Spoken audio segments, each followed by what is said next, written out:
ప్రతీకారం కాదు. ప్రవక్త చూపిన మార్గం క్షమాపణలు, సహనం, న్యాయం.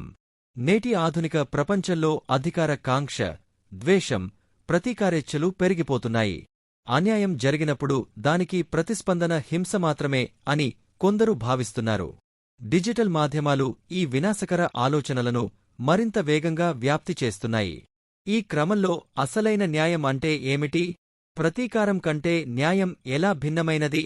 ఈ అంశంపై ఇస్లాం ధర్మం చెబుతున్న సత్యాలను పరిశీలించాల్సిన అవసరం ఉంది.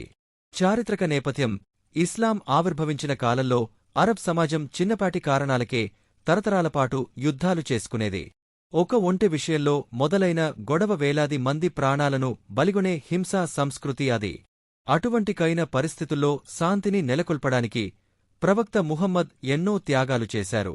శత్రువుల అణచివేతను, సామాజిక బహిష్కరణలను ఆయన సహనంతో ఎదుర్కొన్నారు తప్ప ఎన్నడూ హింసను ఆశ్రయించలేదు. మదీనాకు వలస వెళ్లిన తర్వాత కూడా ఆయన కేవలం ఆత్మరక్షణకే పరిమితమయ్యారు.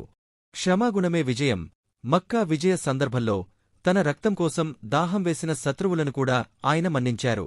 ఈ రోజు మీపై ఎటువంటి ఫిర్యాదు లేదు, మీరందరూ స్వతంత్రులు అని ప్రకటించడం ద్వారా ప్రతీకారేచ్ఛను అణచివేసి శాంతిని స్థాపించారు.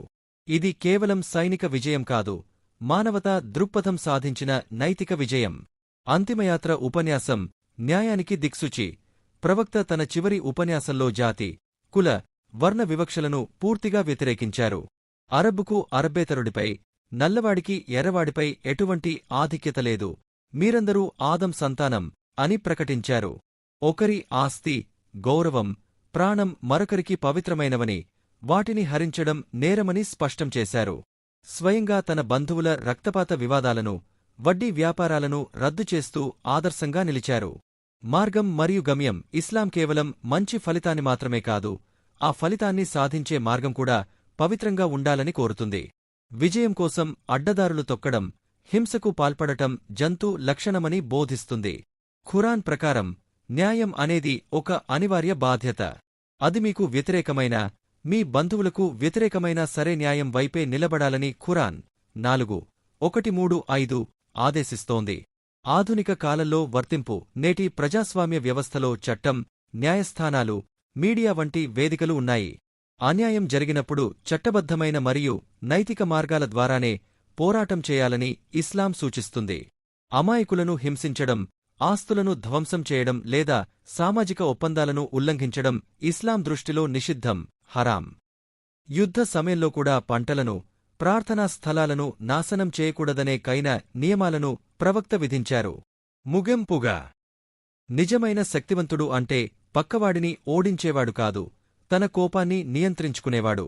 ఇస్లాం అణచివేతకు తలగ్గమని చెప్పదు, అలాగని కళ్ళు మూసుకుని హింసకు పాల్పడమని అనదు. కోపం స్థానంలో వ్యూహాన్ని, విధ్వంసం స్థానంలో సంస్కరణను, ప్రతీకారం స్థానంలో న్యాయాన్ని ప్రతిష్ఠించడమే ఇస్లాం అసలు లక్ష్యం. శత్రువును నాశనం చేయడం కంటే సత్యమార్గంలో నైతికతను కాపాడుకోవడమే నిజమైన విజయం. ఎప్పటికప్పుడు తాజా సమాచారం కోసం మా ఛానల్ను సబ్స్క్రైబ్ చేయండి, లైక్ చేయండి, షేర్ చేయండి.